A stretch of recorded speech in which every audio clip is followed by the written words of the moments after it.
छूने की कोशिश करोगे तो जल जाओ। खेसारी लाल यादव के नए गाने ने 24 घंटे में बनाए रिकॉर्ड। वीडियो ने लूटा फैंस का दिल। भोजपुरी ट्रेंडिंग स्टार खेसारी लाल यादव के नए गाने ने रिलीज के साथ ही भोजपुरी इंडस्ट्री में बड़ा रिकॉर्ड बना दिया। गाने का टाइमलाइन है नाच रे मलकिनिया। इस गाने को रिलीज के कुछ ही घंटों में 1 मिलियन व्यूज मिल चुके थे। वही 24 घंटे में 3 मिलियन व्यूज से पार हो चुका था। 2 दिन में गाना 55 लाख से ज्यादा व्यूज पा चुका था।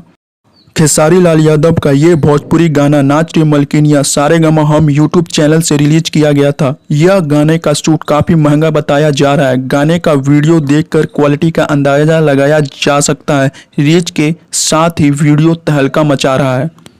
गाने की शुरुआत जबरदस्त तरीके से होती है। गाना खेसारी के अंदाज में एक नए डायलॉग से शुरुआत होती है। गाना एक पार्टी सॉन्ग है। इस गाने में भोजपुरी इंडस्ट्री के हिट मशीन कहे जाने वाले खेसारी लाल यादव, एक्टर पाखी हेगड़े और आकांक्षा दुबे पर फिल्माया गया है।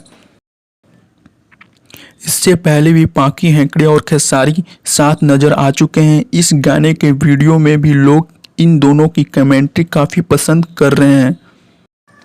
हेलो फ्रेंड्स, अगर ये वीडियो दोस्तों आपको इन्फॉर्मेटिव और नॉलेजफुल लगी हो तो वीडियो को लाइक करना, चैनल को सब्सक्राइब करना, आने वाली वीडियो को वेट करना। ऐसे ही हम आपको भोजपुरी से रिलेटेड ताज़ा खबरें और न्यूज अपडेट देते ही रहेंगे। चलते हैं, वीडियो को एंड करते हैं। Thank you for watching.